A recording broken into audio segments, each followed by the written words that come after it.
আমরা আহলে হাদিসরা যে ব্যক্তি নাভির নিচে হাত বাঁধে, যে ব্যক্তি রাফুল আদাইন করে না, তাকে অপছন্দ করি ঠিকই, কিন্তু একটা দল যখন সেকুলার পার্টি করে আর ওই সেকুলার পার্টির যখন নেতা হয়, তো ওই সেকুলার পার্টির নেতাকে কোন লজ্জায় গর্বের সাথে বলেন যে সে আহলে হাদিস?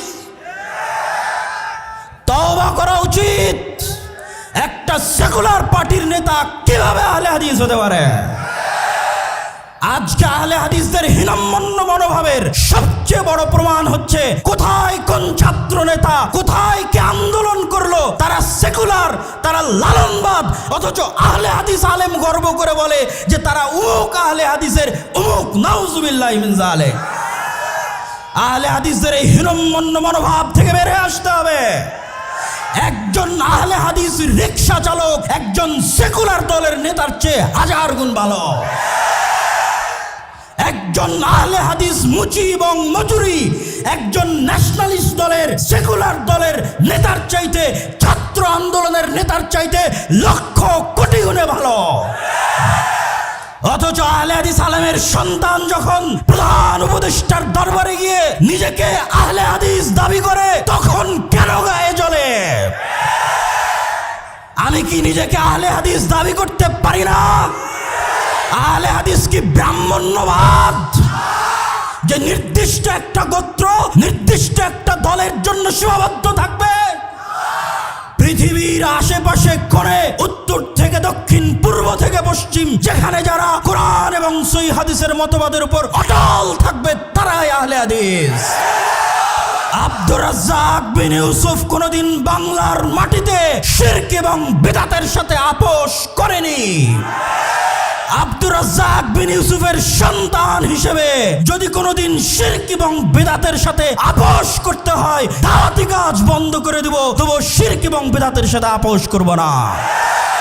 এই আপোষহীন মানসিকতার নাম আহলে হাদিস।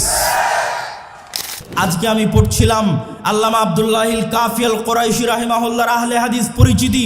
সেখানে তিনি তুলে ধরেছেন কেন আজকের আহলে হাদিসরা পিছিয়ে আছে। তার মধ্যে অন্যতম একটি কারণ তিনি তুলে ধরেছেন ইনফেরিয়রিটি কমপ্লেক্স, হীনম্মন্যতায় ভোগা। আজকে আহলে হাদিসদের হীনম্মন্যতায় ভোগার একটা উদাহরণ আপনাকে দেই। সেকুলারিজম এবং ন্যাশনালিজমের বিরুদ্ধে উনি বলেছে। উদাহরণটা বুঝতে হলে একটু সেকুলারিজম বুঝবেন, একটু ন্যাশনালিজম বুঝবেন। উনি বলেছেন কওমিয়াত, কওমিয়াত মানে ন্যাশনালিজম। কওমিয়াতের যে মূর্তি আছে এই মূর্তি আমাদের ভেঙে দিতে হবে। ন্যাশনালিজমের যে মূর্তি আছে এই মূর্তি আমাদের ভেঙে দিতে হবে। সেকুলারিজমের যে মূর্তি আছে এই মূর্তি আমাদের ভেঙে দিতে হবে। এই সেকুলারিজম, এই ন্যাশনালিজম তাগুত এবং শিরকের কাছাকাছি মহা অন্যায় এবং মহা অপরাধ। কিন্তু দুঃখজনক হলেও সত্য কি জানেন? আমরা আহলে হাদিসরা যে ব্যক্তি নাভির নিচে হাত বাঁধে, যে ব্যক্তি রাফুল আদাইন করে না, তাকে অপছন্দ করি ঠিকই, কিন্তু একটা দল যখন সেকুলার পার্টি করে আর ওই সেকুলার পার্টির যখন নেতা হয়, তো ওই সেকুলার পার্টির নেতাকে কোন লজ্জায় গর্বের সাথে বলেন যে সে আহলে হাদিস? তওবা করা উচিত। একটা সেকুলার পার্টির নেতা কিভাবে আহলে হাদিস হতে পারে? আজকে আহলে হাদিসদের হীনম্মন্য মনোভাবের সবচেয়ে বড় প্রমাণ হচ্ছে কোথায় কোন ছাত্র নেতা, কোথায় কে আন্দোলন করলো, তারা সেকুলার, তারা লালনবাদ, অথচ আহলে হাদিস আলেম গর্ব করে বলে যে তারা উমুক আহলে হাদিসের উমুক। নাউজুবিল্লাহ মিন যালিক। আহলে হাদিসদের এই হীনম্মন্য মনোভাব থেকে বের হয়ে আসতে হবে। একজন আহলে হাদিস রিকশা চালক একজন সেকুলার দলের নেতার চেয়ে হাজার গুণ ভালো। একজন আহলে হাদিস মুচি এবং মজুরি একজন ন্যাশনালিস্ট দলের, সেকুলার দলের নেতার চাইতে, ছাত্র আন্দোলনের নেতার চাইতে লক্ষ কোটি গুণে ভালো।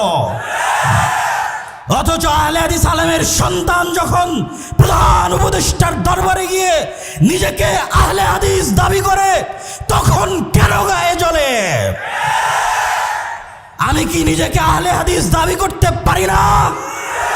আহলে হাদিস কি ব্রাহ্মণ্যবাদ যে নির্দিষ্ট একটা গোত্র, নির্দিষ্ট একটা দলের জন্য সীমাবদ্ধ থাকবে?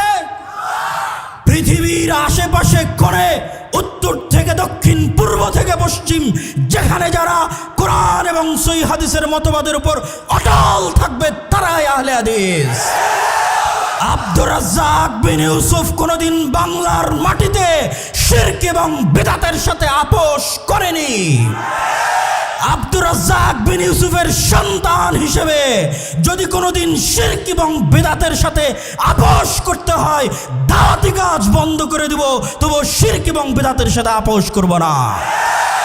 এই আপোষহীন মানসিকতার নাম আহলে হাদিস।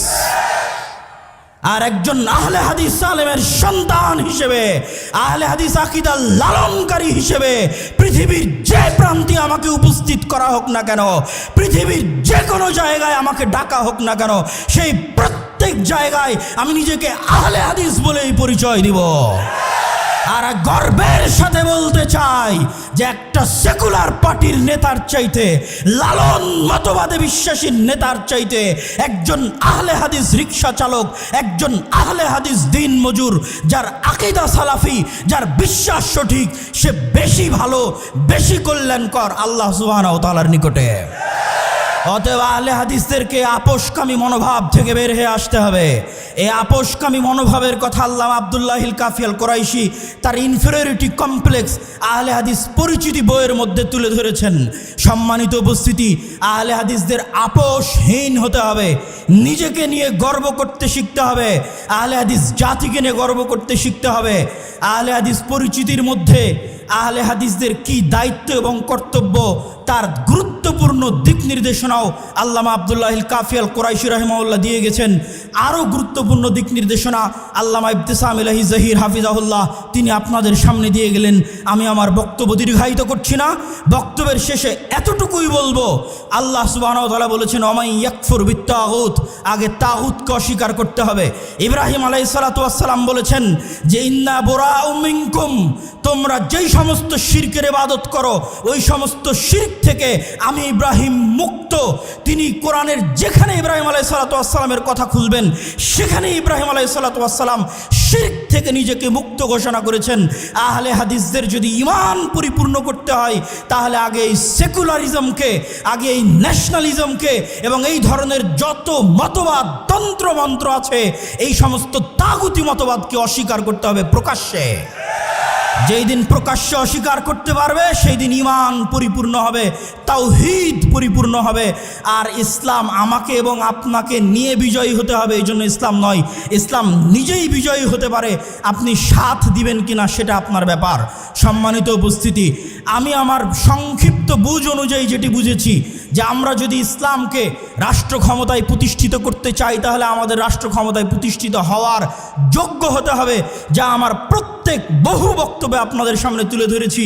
ন্যায়পরায়ণতা, ন্যায়ের আন্দোলন করতে হবে নিজের জায়গায়, নিজের পরিবারে, নিজের সমাজে, প্রত্যেক ক্ষেত্রে ন্যায়ের আন্দোলন করতে হবে। এই ন্যায়ের আন্দোলন যেই দিন করবেন, নিজে ন্যায়পরায়ণ হবেন, আল্লাহ সুবহানাহু ওয়া তাআলা দয়া করলে আপনাকে অবশ্যই তিনি রাষ্ট্র ক্ষমতায় প্রতিষ্ঠিত করবেন। তবে আগে ন্যায়পরায়ণ হয়ে রাষ্ট্র ক্ষমতায় যাওয়ার যোগ্য হতে হবে। আল্লাহ সুবহানাহু ওয়া তাআলা আহলে হাদিসদেরকে সেই তৌফিক দান করুক, আল্লাহুম্মা আমিন। এবং আহলে হাদিসদেরকে কেউ যেন ক্ষমতার লোভ দেখিয়ে তাদের ঈমান, আকীদা এবং আদর্শ নিয়ে ছিনিমিনি না খেলতে পারে। আহলে হাদিসরা ভেড় বকরি নয়, গরু ছাগল নয়, যে যার ইচ্ছা মতো আহলে হাদিসদের ঈমান, আকীদা এবং আদর্শ নিয়ে ছিনিমিনি খেলবে। তাদের নিজস্ব আকীদা আছে, আদর্শ আছে, ইতিহাস আছে। এই ইতিহাস, আদর্শ এবং আকীদার আলোকে আল্লাহ সুবহানাহু ওয়া তাআলা আমাদের সামনের পথ চলাকে সুগম করুন, আল্লাহুম্মা আমিন। এই বলে আমি আমার সংক্ষিপ্ত বক্তব্য আজকে এখানেই শেষ করছি। ওয়া আখিরু দাওয়ানা আনিল হামদুলিল্লাহি রাব্বিল আলামিন। আসসালামু আলাইকুম ওয়া রাহমাতুল্লাহি ওয়া বারাকাতুহু।